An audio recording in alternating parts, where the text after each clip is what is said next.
विद्यार्थी युनियन नेपालका केन्द्रीय अध्यक्ष हुनुहुन्छ आज हामीसँग मनिष यादव। यहाँलाई स्वागत छ। धन्यवाद।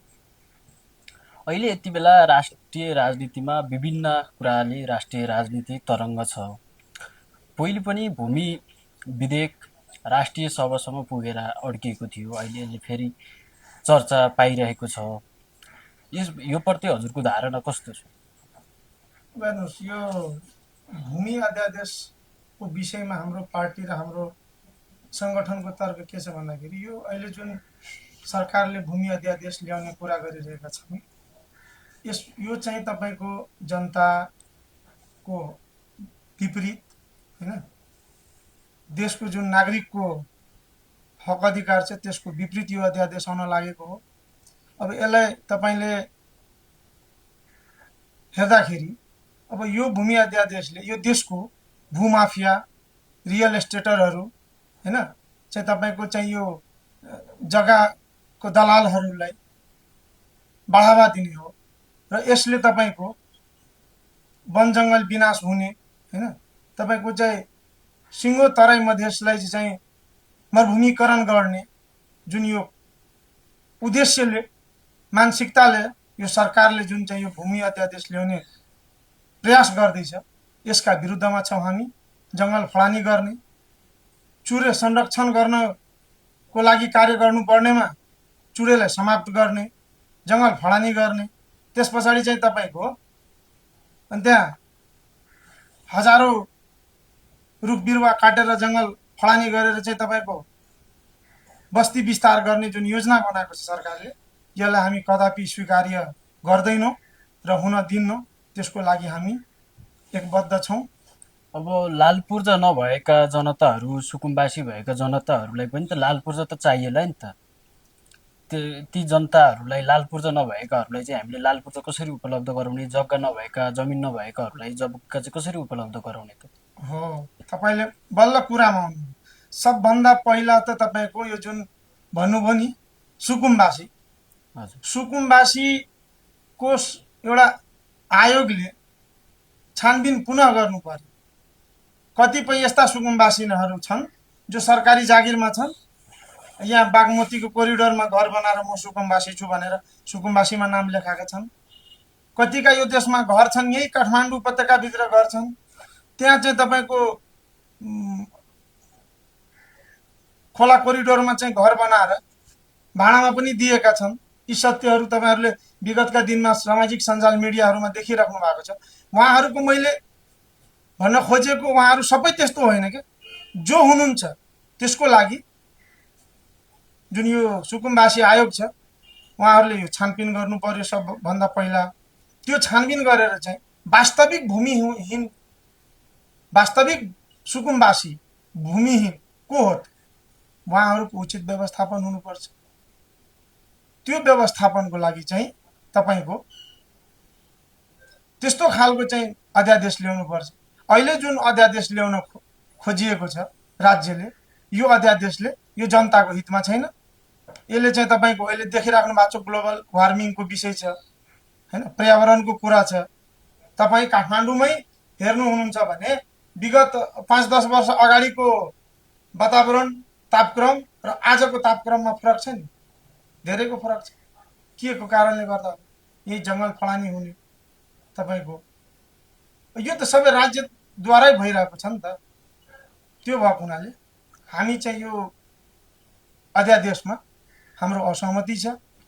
देशको प्रधानमन्त्री केपी शर्मा ओली र सत्ता साझेदारी नेपाली काङ्ग्रेसका सभापति शेरबहादुर देउवा यो विधेयकलाई छिटो पास गराउनु पर्यो, यो अध्यादेशबाट भने पनि पास गराउनु पर्यो भनेर उहाँहरू लागि पर्नु भएको छ। अब हामीले यसलाई कसरी रोक्न सक्नुहुन्छ त तपाईँहरूले उहाँहरूले पास गराउन? हाम्रो जनता समाजवादी पार्टी नेपालले सदनमा पनि विमति राख्नु भएको छ, त्यसप्रति असमर्थन जनाउनु भएको छ, असहमति जनाउनु भएको छ। र हामी विगत केही दिनदेखि तपाईँहरूले मिडिया सामाजिक सञ्जाल मार्फत देखिराख्नु भएको छ, हामी चाहिँ यसको विरुद्धमा सडकमा पनि उत्रेका छौँ। र हिजो हाम्रो पार्टीले जारी गरेको प्रेस विज्ञप्ति अनुसार हामी पुनः भोलिबाट देशव्यापी रूपमा यो भूमि अध्यादेश ल्याउन खोज्ने जुन प्रयास गरिरहेको छ राज्यले, त्यसको विरुद्धमा हामी देशव्यापी रूपमा आन्दोलनको घोषणा गरिसकेका छौँ र आज हामी त्यही कार्यक्रमको तयारीमा लागेका छौँ। र यो रिटायरमेन्ट भइसकेका जुन तपाईँले अघि नाम लिनुभयो नि, प्रधानमन्त्रीजी र हाम्रो के अरे केपी ओली र अर्को चाहिँ नेपाली काङ्ग्रेसको प्रधानमन्त्री शेरबहादुर देउवाजी, उहाँहरूलाई त कस्तो नि, विपक्षमा पनि कम्युनिस्ट, सत्तामा पनि कम्युनिस्ट, कुन विचारधारा हो यो, हैन? अर्को कुरा तपाईँको ज्योतिषीले भनेछ तपाईँको हाम्रो शेरबहादुर देउवाजीले 7 पटक, त उहाँको पुगेन नि त, त्यो पनि उहाँको छ नि त इच्छा भित्रीको। त्यो जनता जेसुकै होस्, यो देशको विद्यार्थी तपाईँ आज कलेजमा गएर सर्वे गर्नुहोस्, कलेजका सञ्चालकहरूले निजी विद्यालयतर्फ होस् या सरकारी विद्यालयतर्फ होस्, तपाईँ गएर यो डाटा सर्वे गर्नुहोस्, वात्तै विद्यार्थीको भर्ना घटिएको छ। उहाँ त 7 चोटि प्रधानमन्त्री बन्छु भनेर मुठी कसेर अघि बढ्नु भएको छ, अझै अब 5 चोटि बने, अब 2 चोटि बन्छु भनेर। हैन, त्यसको त्यो कुराको लागि उहाँकै नेपाली काङ्ग्रेस भित्रका मान्यज्यूहरू, नेपाली काङ्ग्रेस भित्रकै नेताजीहरूले पनि अन्तरसङ्घर्ष गर्दै हुनुहुन्छ, युवा नेताजीहरूले। अब तपाईँले छोड्नुपर्छ, अब तपाईँ एउटा चाहिँ संरक्षकको रूपमा बस्नुपर्छ पार्टीमा, एउटा सल्लाहकारको रूपमा बस्नुपर्छ। पुरानो जानु पर्यो नि त, नयाँ आउनु पर्यो नि, अनि पो देश बन्छ त। एउटा कुरा भन्नुहोस् त, यो देशमा हेर्दाखेरि तपाईँको कल कारखाना उद्योग कसको पालामा बन्द भएको? कोशी, कमला, गण्डकी, कर्णाली कसको पालामा बेचियो त? आज हेर्नुहोस्, दुर्भाग्यको कुरो छ, तराई मधेसमा तपाईँको एउटा यो कोशी सुनकोशी मरिन डाइभर्सनले मात्रै चाहिँ तपाईँको त्यो योजनामा लगानी गरेको भए राष्ट्रिय गौरवको योजना हो। पुरै तराई मधेसले चाहिँ सिँचाइ हुने गरी पानी जति पनि पुग्थ्यो, तर के गर्यो त? कसको पालामा त्यो कोशी सम्झौता गरी भारतसँग कसले बेचेको? आज त्यो सम्झौता गरेर तपाईँको जुन कोशी मूल पश्चिमी नहर र कोशी मूल पूर्वी नहर छ, त्यो कता तपाईँको भारतको बोर्डर भन्दा 2-4 किलोमिटर भनौँ न, तपाईँको उत्तरी भेगमा नहर लगिएको छ र त्यहाँ आउने पानी सबै भारततिर गएका छन्। आज मारमा को त? नेपाली जनता, हैन? त्यो कुराहरू चाहिँ उनीहरूले आफ्नो दोष स्वीकार नगर्ने अनि अराजक, अराष्ट्रवादी, देश फुटाउने कुरा चाहिँ मधेसीले गर्छ भन्ने त्यो भन्न पाइन्छ। कल कारखाना उद्योग कसको पालामा बन्द भएको? कोशी, कमला, गण्डकी, मेची, महाकाली कसको पालामा बेच्या हो, हैन? व्हाइट बडी काण्ड, ललिता निवास प्रकरण, अनि यो गिरिबन्धु टी एस्टेट। म त मेरो यही तपाईको अहिले सञ्चार माध्यमबाट म के भन्न चाहन्छु, गिरिबन्धुमा त प्रधानमन्त्री सक्नु हुनुहुन्छ भने तपाई गिरिबन्धु टी एस्टेटको जाँच गराउनुस् न। किन रोकेको छ छानबिन गिरिबन्धु टी एस्टेट? त्यो गर्नु परेन? त्यसलाई चाहिँ किन रोक्ने? आफू फस्ने भरेर त्यसलाई चाहिँ नगराउने प्रधानमन्त्रीजी? अनि तपाईले संसदमा प्रतिपक्ष र मुख प्रतिपक्षले प्रश्न गर्दाखेरि तपाई जवाब नदिने म आवश्यक ठान्दिन। यसको प्रश्नमै उत्तर छ भन्न पाइन्छ? यस्तो खालको प्रधानमन्त्रीले देश चलाउँछ? यो त अहिलेको वर्तमान सरकार तपाईको सबभन्दा भ्रष्ट, सबभन्दा असक्षम र तपाईको सबभन्दा खतमै भने नि भयो, खतमै सरकार हो के यसले अस्पष्ट देखेको छ। यो कुनै मैले मात्रै भने होइन, यो जनताले भनेको कुरा हो। यो जनताको आवाज मैले तपाई समक्ष राखेको। उहाँहरू त गौरव गरिरहनु भएको छ, हाम्रो पाला जति अरू बेला काम भएको थिएन भनेर प्रधानमन्त्रीज्यू त के भएको छ यसपालिको सरकारमा भनिदिनुस् न मलाई। होइन, उहाँले चाहिँ गौरव गर्नु भएको छ। उहाँलाई त लाज लाग्नु पर्यो। किन लाज लाग्नु पर्यो भन्दाखेरि विगतको दिनमा उहाँ प्रधानमन्त्री हुँदाखेरि को अराष्ट्रवादी को राष्ट्रवादी भनेर नेपालको नक्सालाई त नक्साङ्कनमा कोरियो। सबै दलले समर्थन गरेका हुन् नि। अहिले को त? देशको प्रधानमन्त्री को? सत्ता प्रमुख को? राज्य को? त्यही नेकपा एमाले हैन, हाम्रो चाहिँ केपी शर्मा ओली हैन। आज जसरी चाहिँ तपाईको चीन र भारतले चाहिँ तपाईको सम्झौता गरेको छ, लिपु लेकबाट चाहिँ हामी व्यापार नाका खोल्ने भनेर, राज्य के हेरेर बसेका छन्? प्रधानमन्त्रीज्यू के हेरेर बसेका छन्? आज सडकमा हजारौं युवा, हजारौं जनता उत्रेको छ नि त त्यसको विरुद्धमा। अनि यो सरकार चुप्प लागेर बस्ने, अरूलाई चाहिँ अराष्ट्रवादी देखाउने, कसले चाहिँ यो नक्साङ्कनमा सहमति गर्छ गर्दैन सदनमा भने नगर्नेले चाहिँ यो चाहिँ अराष्ट्रवादी हो भन्ने, अनि आज उहाँ आफै सत्ता प्रमुख हुनुहुन्छ, राज्य सञ्चालक हुनुहुन्छ, प्रधानमन्त्री हुनुहुन्छ। आज हाम्रो मुलुकको दुई छिमेकी देशले तपाईँको चाहिँ चिनिया विदेश मन्त्री गएर भारतमा चाहिँ तपाईँको छलफल गरेर चाहिँ यो लिपुलेखबाट चाहिँ हामीले व्यापार नाका खोल्नुपर्छ, पुनः सञ्चालन गर्नुपर्छ भन्ने सहमति गर्दाखेरि खबरदारी गर्नु पर्दैन प्रधानमन्त्रीले? यो अबको दिनमा यो वैज्ञानिक युग हो, टेक्नोलोजीले चलिरहेको छ। अहिले सबैको हातमा घर घरमा मोबाइल छन्, परिवारमा 5 जना छ भने 5 जनाकै हातमा स्मार्टफोन छन्। देश विदेश दुनियाँ ज्ञान विज्ञानका कुरा अहिले कहीँ खोज्न जानु पर्दैन, हातमै मोबाइल क्लिक गरेपछि देखिन्छ। त्यो भएको हुनाले अब यो ढोङ रचेर केपी ओली शर्माज्यूले जनतालाई मूर्ख र बेवकुफ बनाउने काम चाहिँ नगरे पनि हुन्छ क्या। अब तपाईँहरूले यो भूमि विधेयकमा देशभरि हामी प्रदर्शन गर्छौँ भन्नुभयो। देशभरि प्रदर्शन गरिरहँदाखेरि अरू दलहरूले गरे जस्तै तपाईँहरूले भोलि 2 बुँदे अथवा 3 बुँदे त्यस्तै सहमतिमा तपाईँहरूको आन्दोलन पनि सकियो भनेदेखि चाहिँ होइन, हाम्रो आन्दोलन त्यो 2 बुँदे र 4 बुँदेमा सकिँदैन।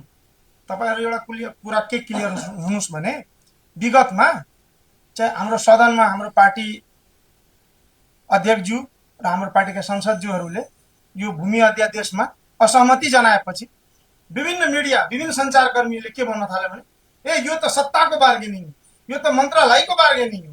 होइन, त्यो राज्यद्वारा षड्यन्त्रपूर्वक उहाँको केही मिडिया निजी, उहाँबाट सञ्चालित, उहाँको पार्टीबाट सञ्चालित मिडियाहरूले भन्ने गरेको छ। तर होइन, सत्ता र सरकारको र मन्त्रालयको बार्गेनिङ होइन।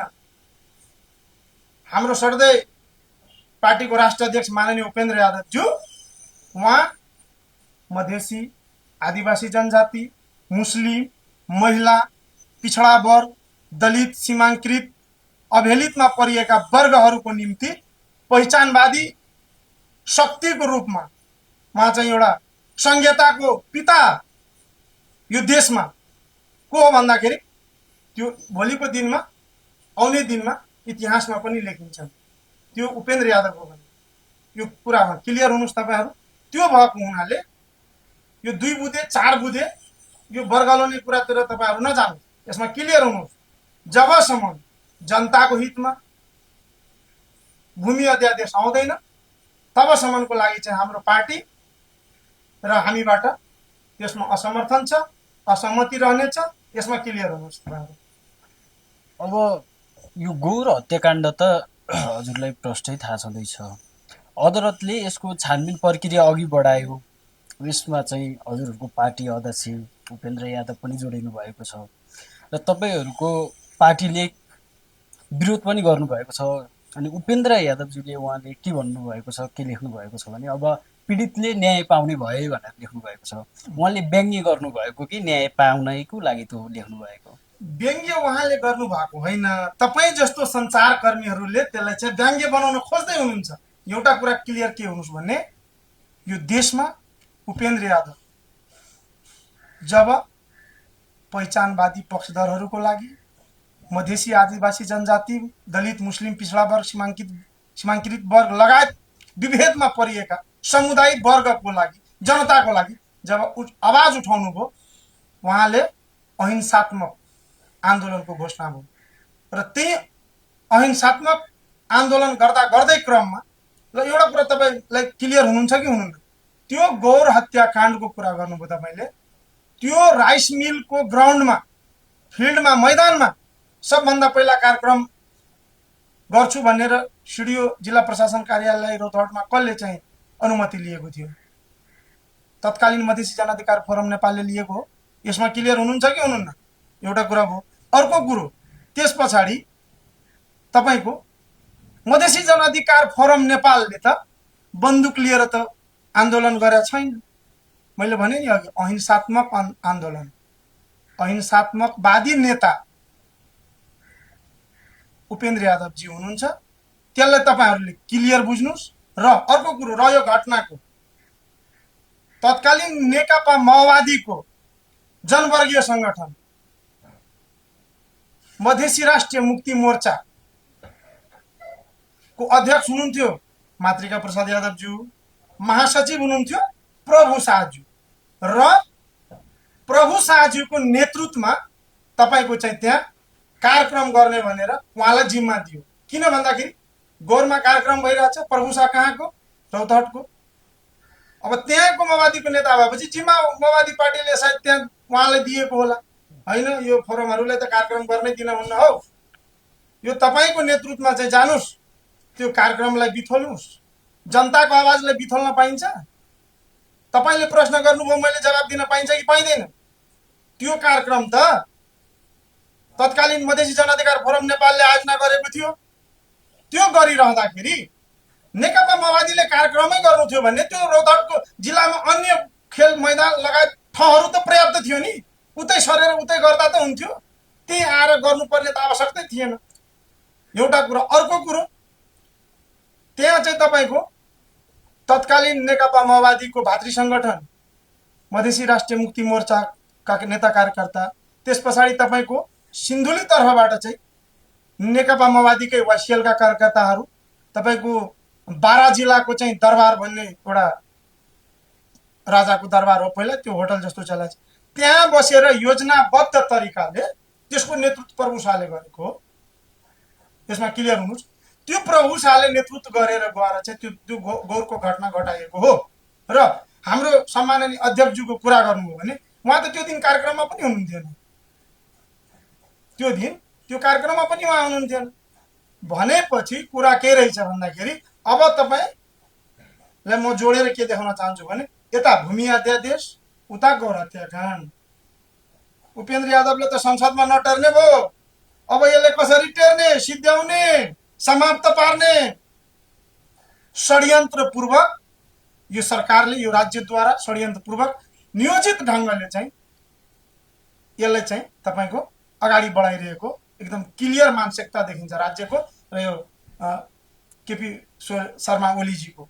तपाईँले त्यतिखेरै गौर घटनापछि संयुक्त राष्ट्रसङ्घ मिसन, तपाईँको युएन एमआइएन भन्ने संस्था छ, उहाँहरू गएर स्वच्छ निष्पक्ष छानबिन गर्नुभयो।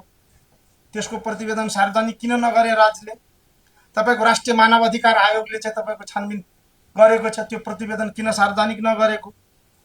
पूर्व न्यायाधीश खिलराज रेग्मीज्यूको नेतृत्वमा चाहिँ तपाईँको उच्च स्तरीय छानबिन समिति गठन भएको थियो, त्यसको प्रतिवेदन किन सार्वजनिक नगरेको राज्यले?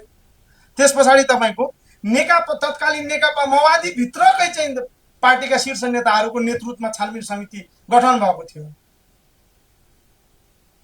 त्यो छानबिन समितिको प्रतिवेदन किन नआएको? र अहिले सम्मानित सर्वोच्च अदालतले जुन के अरे तपाईँको चाहिँ ऊ जारी गर्नु भएको छ परमादेश, त्यसको सर्वोच्च अदालतको जारी भएको परमादेश चाहिँ स्वच्छ, निष्पक्ष, वस्तुपरक, विश्वसनीय होस्, हैन? त्यसमा चाहिँ कुनै यताउति भन्ने कुरा चाहिँ घोचपेच, हैन, पैँचोको पालो भन्छ नि, उपेन्द्र यादवले के अरे भूमि विधेयकमा सहमति नगरेपछि त्यो पैँचो भयो, अब यसको पालो पनि दिनु पर्यो भन्ने मानसिकताले नआओस्, हैन? त्यसको स्वच्छ निष्पक्ष छानबिन होस् र दोषी जुन भन्नुभयो नि तपाईँ, दोषीमाथि कडाभन्दा कडा कानुनी कारबाही हुनुपर्छ र पीडित पक्षले न्याय पाउनुपर्छ। हामी आफै दोषी भए पनि त्यो सजाय भोग्न चाहिँ तयार छौँ। एकदम क्लियर छ। तपाईँ दोषी भएपछि तपाईँले सजाय नपाउने, म दोषी भएपछि मैले सजाय नपाउने, के म सरकार र सत्तामा हो भने चाहिँ मैले गल्ती गरेको मैले स्वीकार नगर्ने, मैले दण्ड नपाउने हुन्छ? छ कुनै कानुनले लेखेको छ? हाम्रो राष्ट्र मात्र होइन, अन्य राष्ट्रकै कुरा गरौँ, अन्तर्राष्ट्रिय जगतकै कुरा गरौँ, कहीँ लेखा छ भने भन्नुहोस्। राज्य सत्तामा बसेका प्रधानमन्त्री, मन्त्री मान्यले गल्ती गरेपछि उहाँले सजाय नपाउने, कानुनको दण्ड नपाउने भन्ने लेखेको छ भने मलाई देखाउनुहोस्। अब अन्तिममा एउटा प्रश्न तपाईँलाई, पूर्व प्रधानमन्त्री माओवादी केन्द्रका अध्यक्षले के भन्नुभयो भने 2 दिन अगाडि यो देशमा मैले राजनीति छोडेँ भने यो देशको खम्बा म हो, यो देश गार्लम गुरुङ ढल्ने छ, त्यस कारणले अहिले म राजनीति छोड्दिनँ भन्नुभयो। उहाँले त्यो भनिरहँदाखेरि अरू पार्टीहरूको त यो देशमा कुनै पनि भूमिका छैन जस्तो देखिन्छ नि उहाँको भनाइमा। अब हेर्नुहोस्, यही हो लोकतन्त्र। लोकतन्त्र भनेको, लोकतन्त्र त आयो, सङ्घीय लोकतान्त्रिक गणतन्त्र त राज्यमा स्थापना भयो। यसले हामी सङ्घीय लोकतान्त्रिक गणतन्त्रको प्रवेशमा छौँ, होइन? तर लोकतन्त्रमा स्वतन्त्रता त पायो, तर मान्छेले के महसुस गरिरहेछ, मैले जे बोले नि हुन्छ, मैले जे गरे नि हुन्छ। अब त्यो त उहाँको व्यक्तिगत धारणा हो नि, त्यो त उहाँको प्रचण्डजीको व्यक्तिगत धारणा हो। जे पनि बोल्न पाए नि त, होइन? यसमा हाम्रो के तर्क छ? हामीले, हाम्रो पार्टीले, हाम्रो पार्टीको राष्ट्रिय अध्यक्ष पूर्व प्रधानमन्त्री माननीय उपेन्द्र यादवज्यूको छुट्टै राजनीतिक पृष्ठभूमि छ। उहाँले यो देशमा ठुलो क्रान्ति गर्नुभएको छ। क्रान्ति भन्दा पनि विद्रोह शब्द प्रयोग गरौँ न, क्रान्ति नभनौँ, होइन? विद्रोह गर्नुभएको छ। 62-63को मधेस जनविद्रोह हेर्नुहोस्, 6 महिने आन्दोलन हेर्नुहोस्, होइन? मेची टु महाकाली हाम्रो हुलाकी राजमार्गमा मानव साङ्लो हेर्नुहोस्, नाकाबन्दी लगायत विभिन्न कार्यक्रमहरू गरेको छ। र उहाँले गर्दा चाहिँ संविधान संशोधन भएको छ। मध्य प्रदेश लगायत यो देशमा मध्य प्रदेश लगायत 10वटा राज्य, 10वटा प्रदेश हुनेछ भनेर कुराहरू उहाँले समावेशिताको कुरा भनेपछि प्रचण्डले लोकतन्त्रको चाहिँ समावेश गरेर लोकतन्त्रमा चाहिँ बोल्नु भएको मात्रै हो, लोकतन्त्रमा चाहिँ जे बोल्दा नि हुनेछ भनेर बोल्नु भएको हो होइन। मैले हेर्नुहोस्, अब कसैप्रति कटाक्ष गर्नु, कसैलाई दोष लगाउनु, मैले भने त स्वतन्त्रता छ नि त। मलाई प्रश्न गर्नु भएको छ अहिले, मैले जवाब दिइरहेको छु नि त तपाईँले, त्यो मेरो स्वतन्त्रता हो। यदि मलाई दिने इच्छा छैन भने के तपाईँले मलाई जबरजस्ती गर्नु हुनुहुन्छ? अब त्यो उहाँले के भन्नुभयो, अरूले के भन्नुभयो, त्यो सरोकारको विषय हाम्रो होइन नि त। हामीले के गर्छौँ, हाम्रो कार्ययोजना के हो, हाम्रो कार्यदिशा के हो, त्योसँग सम्बन्धित तपाईँ प्रश्न गर्नुहोस्, त्यसको जवाब दिन्छौँ, होइन? त्यो भएको हुनाले होइन। तपाईँहरूको भूमिका अरू राजनीतिक दलहरूको भूमिका छैन जस्तो गरेर कटाक्ष गरेर भन्नुभयो जस्तो देखिन्छ। बोल्ने स्वतन्त्रता छ। उहाँले त यो भन्दा विगतको सरकारमा प्रधानमन्त्री हुँदै आउँदा गर्दा पनि उहाँले भन्नुभयो मैले पार्टी फुटाएको भनेर। अब के गर्ने त उहाँले? हामी लखेट्न जाने होइन नि, बोल्न त पाइयो नि। अब मैले भने त अस्तिकै संसदमा प्रश्न उत्तर जवाब आउने कुरामा चाहिँ तपाईँको प्रधानमन्त्रीजीलाई प्रश्न सोधेछ, अनि प्रश्न चाहिँ उत्तर कस्तो प्रधानमन्त्रीज्यूको, होइन? उहाँको प्रश्नमै उत्तर छ। यो प्रश्नको उत्तर दिनुपर्ने म चाहिँ आवश्यक ठान्दिनँ, सक्यो। उहाँ त्यो चाहिँ उहाँको स्वतन्त्रता हो। प्रचण्डजीले के बोल्नु हुनुहुन्छ त्यो उहाँको स्वतन्त्रता हो। तर संघीयताको पिता त उपेन्द्र यादव हो नि, यो कुरालाई चाहिँ स्वीकार गर्नुपर्छ है।